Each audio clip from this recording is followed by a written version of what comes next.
Hello. When learning control systems, the most important step is to find out the transfer function of any system.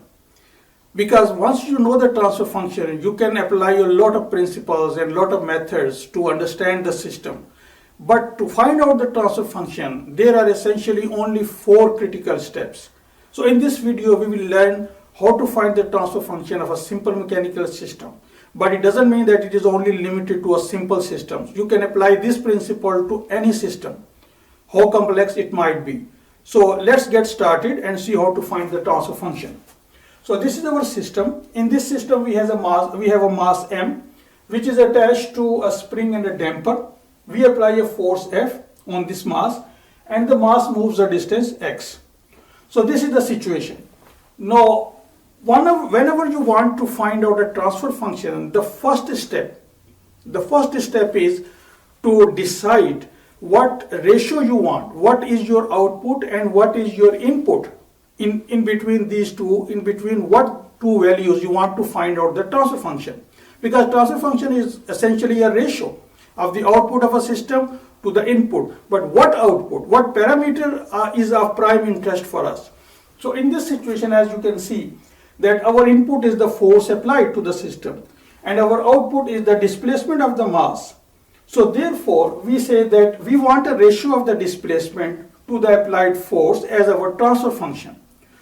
But this ratio we have to find this ratio in S domain. So our transfer function of this system, which we are interested in, which is represented by G of S, equals the ratio of the displacement as output to the force as a input. So the ratio of the displacement in S domain to force in S domain is our transfer function. So once you have decided these two values, the next step is to apply the Newton's laws and to find the equation of motion. So in this situation, we are saying that we are applying a force Ft. So all the rest of the forces are opposing the motion. So they impede the motion of the force. So there are 3 forces here.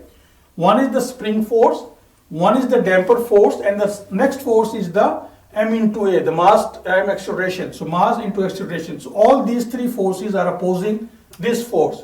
So we write a simple free body diagram here. So this is the F. So the force on the right is force. T means in time domain. So the opposing force, the force due to spring is K into X, X of T. The force due to damper is always damping coefficient multiplied by velocity. So the damping coefficient is Fv and the velocity can be written as dx by dt. Because the velocity is the first derivative of displacement. The third force is due to the mass of the system, which is M into A, and M is M, and A is the derivative of the velocity or the second derivative of displacement. So and we can write acceleration as d square x by dt square. So these 3 forces are acting on the left hand side and the applied force is on right. So the first step was to decide output and input. This is your own choice. The second important step is to write the equation of motion. So let's write down these equations. So we say that all these forces impede the applied force. So therefore we can write on the left hand side we have K of xt, the spring force, plus Fv dx by dt, the damper force, plus the second derivative d square x by dt time the mass equals the applied force Ft. So this is our equation of motion. So this is the second critical step, to write the equation. The third step is to go from time domain to S domain, because our transfer function is always a ratio in S domain. So this is your third critical step. So step number 3 is to move from time domain to S domain. So in order to move from time domain to S domain, there are 3 quantities in time domain: the displacement, the velocity, and the acceleration. And we have to find out what are the Laplace transforms of x of t, dx by dt, and what is the Laplace transform of d square x by dt square. So let me write down here the Laplace transform of any function of time equals the function in the S domain. So for example, if this is force, so you can write the Laplace transform of ft as f of s. And if it's xt, displacement, so Laplace transform of xt will be simply xs. So xs is the Laplace transform of this and k is the constant.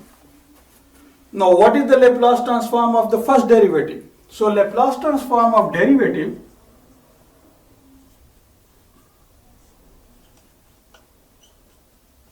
is s f of s minus, because this is first derivative, so there will be one initial condition, some initial condition. But for linear system, we ignore all initial conditions. All zero conditions are ignored. So we will not consider this initial condition. So this is the Laplace transform of first derivative. The Laplace transform of second derivative of any function equal to s square s of f of s and minus, now there will be two initial conditions plus something else. But again we ignore these initial conditions and we only take this value. Similarly this value and this value. Now we can put these values here. So we can have plus fv dx by dt. So this is x instead of f. So we will simply write s x of s plus s square x of s multiplied by m and equal to f of s. So this is our equation in S domain. So now we have moved, this was our third step, to move from time domain to S domain. So the first was to decide output input, second was to write the equation of motion, third is move from time to S domain, and the fourth and the last step is to take this ratio. So first we have to simplify a little bit. If you can see here that we can take xs as common. So if we take xs as common, so we get k plus fv into s plus m into s square equals f of s. So now the last step is to take the ratio. So we have to take the ratio of xs over fs. So we have to bring this fs here and this thing on the other hand side. So we write xs divided by fs equal to 1 divided by all this.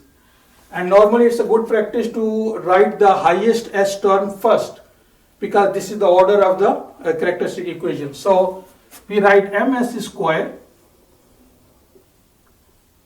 plus fvs plus k. So this is okay, this step you can stop here, you can say this is the transfer function of the system, but it's more often a common practice to keep this the coefficient of the highest term as 1. So we can divide numerator and denominator with m, and that will be our final step. So x of s divided by f of s equal to 1 divided by m, and then we have s square plus fv m times s plus k divided by m. So both of these equations are correct. So this is the transfer function of this system, and as you might expect that all the critical parameters are in this. The k, spring constant, the damping coefficient and the mass. All of these values are here. So this is our transfer function for this simple mechanical system. Now we can do this, we can apply this principle to find out the transfer function of more complex systems. And this we will learn in our next videos.